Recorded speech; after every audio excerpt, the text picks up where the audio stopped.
Halo Sarang Kajo, selamat datang kembali di channel ini. Dan untuk kamu yang baru datang, halo, salam kenal ya. Sehat selalu untuk kalian di sana. Oke, kali ini Jojo mau lanjut ke episode 2 dari alur cerita drama Korea Jigenbuto Showtime. Untuk kamu yang belum menonton episode sebelumnya, sok atuh ditonton dulu ya, karena ceritanya saling berkesinambungan. Bisa langsung cek di playlist juga untuk mempermudah pencariannya. Oh ya, agar kita terus terhubung dengan baik, jangan sungkan untuk subscribe channelnya ya, biar nggak ketinggalan juga updatean konten terbarunya. Kaca, kita langsung simak yuk alur ceritanya. Selamat menonton! Di episode 2 ini, kita melihat dunia lain dari arwah Harabochi yang sedang diantar oleh roh jenderal menuju Nirwana. Ternyata, roh jenderal ini telah merasuki tubuh Harabochi sejak usianya masih 9 tahun. Jadi, kita bisa simpulkan ya kalau roh jenderal ini tuh sama dengan Khodam kayak gitulah ya. Menurutnya, Harabochi pantas mendapatkan perlakuan seperti ini karena dia telah menyerahkan seluruh hidupnya untuk melayani roh jenderal ini. Seolhae yang diberitahu bahwa yang membantu Chaung adalah hantu seolah percaya nggak percaya. Namun kini Seolhae mengerti kenapa Chaung ingin sekali menemukan helmnya. Ya karena dia takut rahasia sulapnya selama ini terbongkar ke publik. Hisu yang menemukan serpihan kaca lampu mobil kini menyuruh timnya untuk mencari tahu tipe mobil yang cocok dengan kaca tersebut.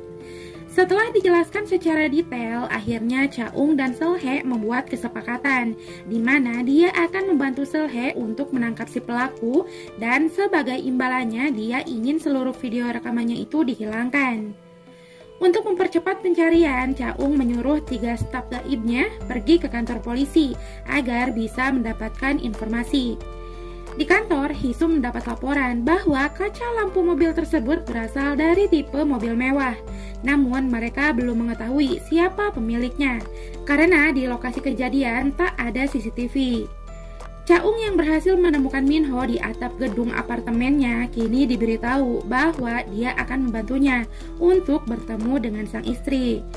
Namun karena Seolhae masih meragukannya, jadi Chaung meminta Minho untuk bekerja sama dalam memberikan informasi valid agar Seolhae mempercayainya. Hingga akhirnya mereka pun bertemu dengan istri Minho yang kini tinggal sendirian. Agar Seolhae percaya, Chaung akan memberinya kesempatan untuk bertanya setiap kenangan yang ada di dalam album foto tersebut. Karena setiap jawabannya hanya akan diketahui oleh Minho dan sang istri. Setelah semua foto ditanyakan pada istrinya, Seolhae mulai percaya jika Chaung memang bisa melihat arwah Minho, karena setiap pertanyaan dijawab dengan sempurna. Di tempat lain, Geum-ok mengumpulkan semua benda peninggalan Harabochi untuk dibawa ke rumah Chaung, dan salah satunya adalah lukisan jenderal ini. Untuk mendapatkan kembali ingatannya yang hilang, Chaung menyuruh Minho untuk menabrakkan arwahnya ke mobil yang melintas. Hingga akhirnya Minho pun ingat kembali pada malam kejadian. Rupanya pada malam itu Minho tertabrak mobil SUV hitam, kemudian tubuhnya dibawa ke dalam hutan. Minho tak melihat wajahnya, namun dia ingat akan suaranya. Karena pada saat kejadian, Minho sempat memohon kepadanya untuk tidak membunuhnya, karena sebentar lagi istrinya akan melahirkan. Namun si pelaku ini tak mempedulikannya. Minho mengatakan bahwa dia ingat dengan plat nomornya yaitu 1004. Dan setelah dilacak, pemilik mobil tersebut itu bernama Shin Yong-chul. Polisi yang bernama Byun Tae-sik ini kemudian mencari informasi mengenai mobil yang telah dicurigai. Namun si pegawai mengatakan bahwa dia tak pernah melihat mobil dengan ciri-ciri yang dijelaskannya. Sedangkan dari dalam kantor, bosnya terlihat khawatir melihat kedatangan Tae-sik.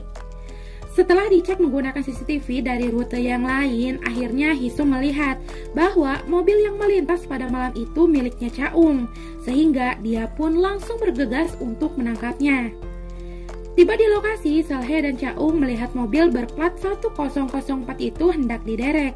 Lalu saat dijelaskan mengenai kasus tabrak larinya, Ahjusi tak mengerti karena dia tak merasa telah melakukannya. Ahjusi juga berkata bahwa mobilnya ini telah lama rusak, sehingga ia akan membawanya ke tempat rongsok. Seolhae yang merasa bersalah karena menuduh Ahjusi ini kemudian meminta maaf. Namun Chaung menyadari bahwa sebenarnya nomor yang Minho lihat itu bukanlah plat mobil, melainkan nomor telepon dari layanan mobil rusak. Dan setelah ditanyakan, benar saja mobil SUV hitam itu milik bosnya yang bernama Kang Dal-soo. Ketika hendak pergi, Hee-soo berhasil menemukan Chaung terlebih dahulu, sehingga dia langsung ditangkap untuk dibawa ke kantor polisi. Seolhae yang mencoba menjelaskan kesalahpahaman ini tak digubris oleh Hee-soo, karena dia merasa telah memiliki bukti yang kuat. Tak ada pilihan lain, akhirnya Seolhae pun membohongi Hee-soo untuk membenarkan mobilnya terlebih dahulu. Dan saat Hee-soo lengah, Seolhae pun berhasil membawa kabur mobilnya. Sesampainya di tempat rongsok, mereka sempat tertahan karena gerbangnya yang dikunci dari dalam. Namun, setelah Seolhae mengetahui mobilnya akan segera hancur, dia langsung tancap gas untuk menerobos gerbangnya. Walau sudah berusaha mengambil bukti, Seolhae tetap tak berhasil membawanya. Hingga tak lama, Dal-soo datang dan memarahi mereka. Dal-soo terus berdalih, jika Seolhae terus menuduhnya tanpa bukti, maka dia akan balik melaporkannya agar dipecat dari kepolisian.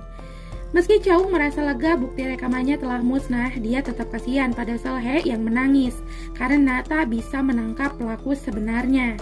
Sehingga Chaung pun memutuskan untuk menangkap si pelaku dengan caranya. And 지금부터 showtime. Saat hendak melarikan diri, Dal-soo diuji mental oleh 3 staf gaibnya Chaung.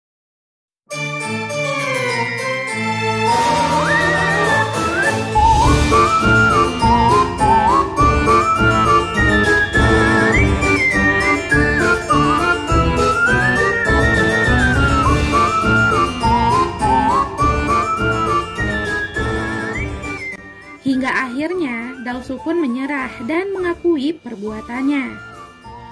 Keesokan harinya kita melihat Lee An-gyeol sedang melakukan aksi sulapnya untuk acara TV yang akan datang. Setelah selesai, kini giliran Chaung lah yang tampil untuk memperlihatkan aksinya.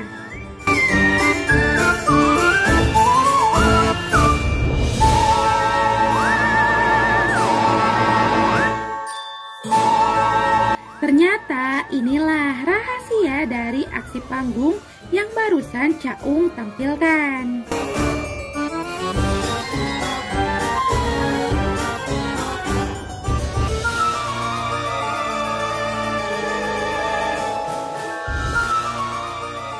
Selesai acara, Chaung melihat berita bahwa pelaku yang menabrak Minho telah ditangkap, di mana pada malam itu Dal-soo sedang mengemudi dalam keadaan mabuk.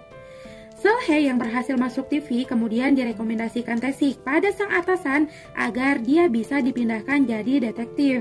Namun anehnya sang atasan yang bernama So Chang-ho ini terus menolaknya. Karena Minho telah membantu Chaung saat di acara TV sebelumnya, akhirnya Chaung memberikan setumpuk hadiah untuk kelahiran sang anak. Minho yang merasa lega karena kasusnya telah selesai, akhirnya bisa pergi dengan damai. Saat hendak keluar, Chaung tak sengaja melihat Seolhae yang tersenyum bahagia pada Hee-soo. Dan anehnya, saat di rumah Chaung jadi kesal mengingat Seolhae berduaan dengan Hee-soo. Karena dia merasa jika Seolhae selalu memperlakukan orang lain dengan baik, sedangkan pada dirinya selalu marah-marah. Tiba-tiba datang seorang pria yang tak Chaung kenal, dan karena dia sedang tak membutuhkan pegawai baru, Chaung pun menyuruhnya untuk segera pergi. Namun tak disangka, ternyata pria ini adalah roh jenderal yang selama ini bersemayam di tubuh Harabochi. Atau dengan kata lain, roh jenderal ini merupakan khodam yang dimiliki Harabochi sewaktu hidup kali ya. Nah, karena Harabochi telah meninggal, kini sang jenderal mendatangi Chaung sebagai titisannya. Roh jenderal ini memaksa Chaung untuk melanjutkan pekerjaan Harabochi sebagai seorang dukun. Tapi lagi-lagi Chaung menolak dan tak mau mengikuti jejak sang kakek. Dongchul, Arem, dan Sanggun yang mengira roh jenderal ini sebagai pelamar kerja, kini malah disangka sedang cosplay dengan pakaian yang digunakannya. Ya otomatis lah buat si roh jenderal ini menjadi marah.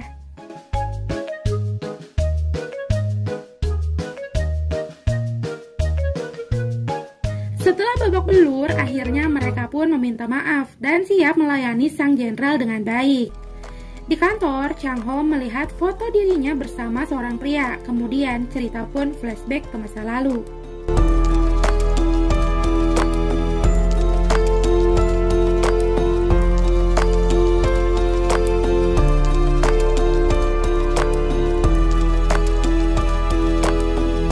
Itu merupakan potongan scene saat proses penangkapan pembunuh bulan purnama ya Yorobun, tapi masih jadi misteri nih karena belum terungkap semuanya. Nah, ternyata foto pria yang bersama dengan Chang Ho itu adalah ayahnya Selhe yang dikabarkan tewas saat proses penangkapan pembunuh bulan purnama. Sedangkan untuk pelaku pembunuh bulan purnama dikabarkan telah tewas karena mendapat luka tembak di kepalanya.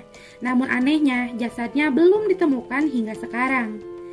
Sehingga Selhe pun bertekad jika si pembunuh masih hidup maka dia akan menangkapnya untuk dibawa langsung ke pengadilan.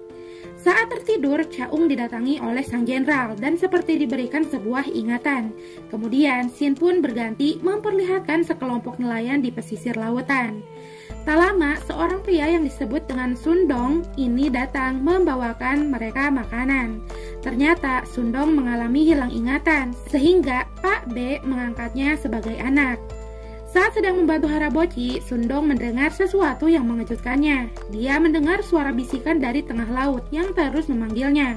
Ternyata di bawah laut ada sebuah kendi yang terikat dengan mantra, hingga membuat Chaung terbangun dari tidurnya. Selhe yang kembali untuk memberikan makanan pada Chaung dan 3 staf gaibnya kini malah melihat wajah Chaung yang tak kencana, lalu tiba-tiba ambruk di pelukannya. Kemudian, film pun bersambung ke episode selanjutnya. Sampai ketemu di next episode ya. Annyeong!